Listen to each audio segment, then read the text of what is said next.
અને એ ચૂંટણી પ્રચાર દરમિયાન કેરળની પ્રજાને સારું લગાડવા માટે ફરી સત્તાની લાલસામાં ક્યાંક ને ક્યાંક કોંગ્રેસના રાષ્ટ્રીય અધ્યક્ષ મલ્લિકાર્જુન ખડગેએ ગુજરાતીઓનું ઘોર અપમાન કર્યું છે. એમણે ગુજરાતીઓને અજ્ઞાની અને અભણ કહ્યા છે. નમસ્કાર દર્શક મિત્રો, કોંગ્રેસ અધ્યક્ષ મલ્લિકાર્જુન ખડગે દ્વારા થોડાક સમય અગાઉ કેરળમ રાજ્યમાં ચૂંટણી પ્રચાર વખતે એક નિવેદન આપવામાં આવ્યું હતું, જેમાં તેમણે કહ્યું હતું કે મોદીજી ગુજરાતની અભણ પ્રજાને મૂર્ખ બનાવી શકે, કેરળમની પ્રજાને નહીં.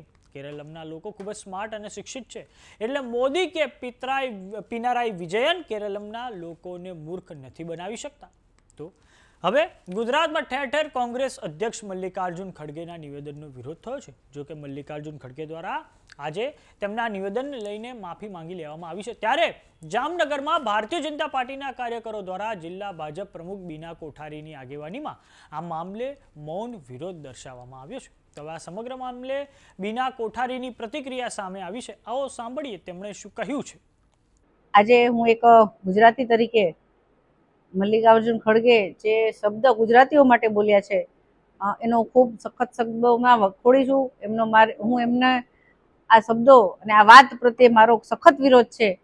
કેરળની ચૂંટણીમાં કેરળમાં જીતવાની લાવમાં અથવા કેરળની પ્રજાને ક્યાંક ને ક્યાંક સારું લગાડવામાં એમણે જે ગુજરાતી પ્રજાનું અપમાન કર્યું છે, મને લાગે છે કે તેમની દેશમાં ભાગલા પડાવવાની નીતિ આજે પણ એટલી જ અકબંધ છે કે જે આપણી દેશની આઝાદી વખતે પણ હતી. સાથે સાથ હું એ પણ કહેવા માંગીશ કે ખડગેજી ક્યાંક ને ક્યાંક એમને ઇતિહાસ ખબર નથી, અથવા એમને ગુજરાતીઓના સ્વભાવની ખબર નથી, અથવા જે ગુજરાતીઓ છે એ કેટલા મહેનત કરશું છે અને કેટલા જ્ઞાની છે કદાચ એમને ધ્યાન નથી. પણ હું એમને યાદ દેવડાવીશ કે મહાત્મા ગાંધીથી લઈ આપણા સરદાર વલ્લભભાઈ પટેલ, આપણે વિક્રમભાઈ સારાભાઈ, આપણે એવા ઘણા બધા મહાનુભાવો છે જેમને આપણે ઇતિહાસમાં યાદ કરીએ તો એમનું યોગદાન દેશ માટે રહ્યું છે. પણ સાથે સાથે હાલની પરિસ્થિતિની પણ વાત કરું તો જે રીતે આપણા સવાયા ગુજરાતીએ દેશભરમાં અને ખાસ કરીને વિદેશમાં પણ જે ગુજરાતી તરીકેનું ગૌરવ અપાવ્યું છે એ આપણી ગુજરાતની પ્રજા ભૂલી ના શકે. સાથે અમિતભાઈ શાહ જેમણે પણ આ વિકાસ રથમાં પોતાનું ગુજરાતી તરીકે યોગદાન આપ્યું છે, તો મારે એમને ખાલી કોંગ્રેસના આગેવાનોને જે ગુજરાતમાં કોંગ્રેસનો ઝંડો લઈને ફરે છે એમને એક પ્રશ્ન પૂછવો છે કે શું તમે આ બધી એમની વાત સાથે સહમત છો? આમનું જે નિવેદન છે એમણે તમે કઈ વખોડ્યું છે ગુજરાતી તરીકે, અથવા તમે એમને એવું કહ્યું છે કે આ તમારી વાત માટે તમારે ખરેખર ગુજરાતની પ્રજાને માફી માંગવી જોઈએ? ગુજરાતની પ્રજાને હંમેશા વિકાસમાં એમનું યોગદાન રહ્યું છે. અને હું વાત કરું કોંગ્રેસની તો એમણે ક્યારે પણ ગુજરાત પ્રત્યે દુર્લક્ષ એવું છે, ક્યારે પણ ગુજરાતના વિકાસથી તેઓ રાજી નથી. જ્યારે પણ કેન્દ્રની સરકારમાં કોંગ્રેસ હતી ત્યારે નર્મદાની ડેમની ઊંચાઈ વધારવાની વાત હોય કે રાસાયણિક ખાતરની સબસિડી હોય, એમણે તમામ બાબતે ગુજરાતને પહેલાથી અન્યાય કર્યો છે. મોદી સાહેબને આવ્યા પછી પણ જે રીતે દેશ આગળ વધી રહ્યો છે તો એમને એમાં ગુજરાતનું યોગદાન ખટકે છે. તો એમની આવી આ વાતથી ગુજરાતની પ્રજા ખરેખર ખૂબ નારાજ છે. એક વડીલ જે આપણે કહી શકાય એવી વ્યક્તિ દ્વારા જો આવી વાત થતી હોય તો એ વાતને આપણે એક વડીલ તરીકે કદાચ આપણને એમ થાય કે કદાચ એમની ઉંમરનો આમાં ક્યાંક ને ક્યાંક યોગદાન હશે, પણ એક રાષ્ટ્રીય અધ્યક્ષ તરીકે એમને આવી વાત ના કરવી જોઈએ. અને આવનારા સમયમાં મને લાગે છે કે કોંગ્રેસની જે માનસિકતા હતી તે ખડગેજી દ્વારા છતી થઈ છે. આવનારા સ્થાનિક સ્વરાજ્યની ચૂંટણીમાં ગુજરાતની જનતા આ ભૂલશે નહીં, કેમ કે ગુજરાત હંમેશા સ્વાભિમાનથી જીવવાવાળી પ્રજા છે અને આ સ્વાભિમાની પ્રજાના સ્વાભિમાનને, એમના ગૌરવને, એમના ઇતિહાસને ક્યાંક ને ક્યાંક ઠેસ પહોંચી છે. તો મારું તમને સૌને નિવેદન છે કે આવનારા દિવસોમાં જો આ બાબતમાં ખેદ કોઈ વ્યક્ત નહીં કરે અથવા માફી નહીં માંગે તો આવનારા સમયમાં ગુજરાતની પ્રજા આનો જવાબ આપશે. નમસ્કાર બીનાબેન, જમાવટમાં આપનું સ્વાગત છે.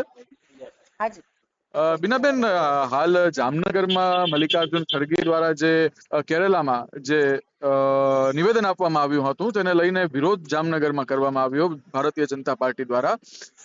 પરંતુ અહીં સવાલ એ છે બીનાબેન કે મલ્લિકાર્જુન ખડગેએ લગભગ 1:30 થી 2 વાગ્યાના વચ્ચે પોતાના એક્સ એકાઉન્ટમાં ગુજરાતના તમામ જે લોકો છે તેમની માફી માંગી હતી કે ગુજરાતના લોકોની જો ઠેસ પહોંચી હોય તો હું માફી માંગુ છું, અને તેમણે કહ્યું હતું કે આ મારા વિરુદ્ધમાં એક ષડયંત્ર અથવા કે તેમના જે શબ્દો છે તેમનો મિસયુઝ કરવામાં આવે છે. તેમ છતાં એમણે માફી માંગી છે, ખેદ વ્યક્ત કર્યો છે. તો આના પર તમારું શું કહેશો, તમારું શું નિવેદન છે? અને 1 વાગ્યાથી 2 વાગ્યાના વચ્ચે જો એમણે પોસ્ટ કરેલી છે, તો હાલ તમે જે વિરોધ કર્યો છે તે શા કારણથી? સૌપ્રથમ તો મારી સમક્ષ એવો કોઈ વિડીયો એમને માફી માંગી હોય, એમને કઈ વાત કરી હોય એવો કોઈ વિડીયો આવ્યો નથી. કદાચ ટ્વીટ ના માધ્યમથી ખાલી માફી માંગવા ખાતર, કેમ કે સ્વરાજ્યની ચૂંટણીઓ આવે છે એટલે ફરી એકવાર મને એમ લાગે છે ટ્વીટ કરીને એને ગુજરાતની પ્રજાને ફરીવાર ઉલ્લુ બનાવવાની કોશિશ કરી છે. ખરેખર એમને જો ખરેખર અફસોસ થતો હોય તો એમને વિડીયો દ્વારા અને સ્પષ્ટ શબ્દોમાં ગુજરાતની પ્રજાની માફી માંગવી જોઈએ એવું મને લાગે છે. જી બીનાબેન, એમનું જે ટ્વીટ છે તેમના શબ્દો જે રીતના છે એ મુજબ તમને કહું તો એમણે સ્પષ્ટપણે કહ્યું છે કે જેમની પણ લાગણી, જેમની પણ જે ભાવનાઓ છે તેમને ઠેસ પહોંચી હોય તો તે બદલ હું ખેદ અનુભવું છું, કે મને ખેદ છે. હા, એટલે ખેદ એટલે ખાલી નાનકડો કદાચ માંગવા ખાતરની માફી છે. મને એવું લાગે છે એમને સ્પષ્ટ શબ્દોમાં, આ તો ગુજરાતને ના ગૌરવ એટલે ગુજરાતના લોકોની અસ્મિતાનો સવાલ છે. એમ કહી શકાય કે ભાઈ આટલું બધું ગુજરાતનું યોગદાન છે છતાં પણ એમણે જે શબ્દ પ્રયોગ કર્યા છે અને ખરેખર એમને જો એના માટે અફસોસ હોય તો સ્પષ્ટ શબ્દોમાં એમણે ગુજરાતની પ્રજાની માફી માંગવી જોઈએ કે ભાઈ મને ખૂબ અફસોસ છે અને હું આના માટે તમામની માફી માંગુ છું. તમામ 605 કરોડની જનતાની હું હાથ જોડીને માફી માંગુ છું કે મારે આવું કહેવું નતું. મારું કહેવાનું આટલું છે.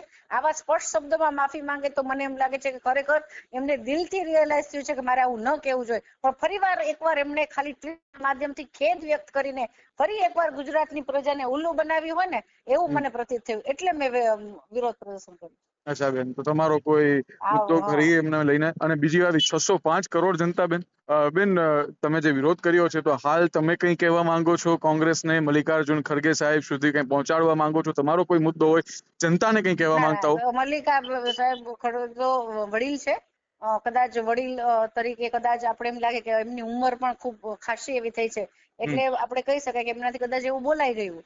પણ હું ખાલી મારો પ્રશ્ન અહીંના જે કોંગ્રેસના ગુજરાતી આગેવાનો છે એમને હું પ્રશ્ન પૂછવા માંગુ છું કે તેઓ આ વાત સાથે સહમત છે કે તેમને એવું નથી લાગતું કે ગુજરાતી તરીકે એમને પણ એવું પ્રતીત થતું હશે કે ખરેખર જે ગુજરાતીઓ છે તે તમામ વિદેશમાં તમામ ખૂણે વસેલા છે અને ગુજરાતને ખરેખર ઘણા બધા ગુજરાતીઓ હોય, મહાત્મા ગાંધી હોય કે આપણા સરદાર વલ્લભભાઈ પટેલ હોય કે અત્યારે આપણે નરેન્દ્રભાઈ મોદી હોય કે અમિતભાઈ શાહ હોય, તમામે વિદેશમાં આખા વિશ્વમાં ગુજરાતી તરીકેનું ગુજરાતને ગૌરવ અપાવ્યું છે.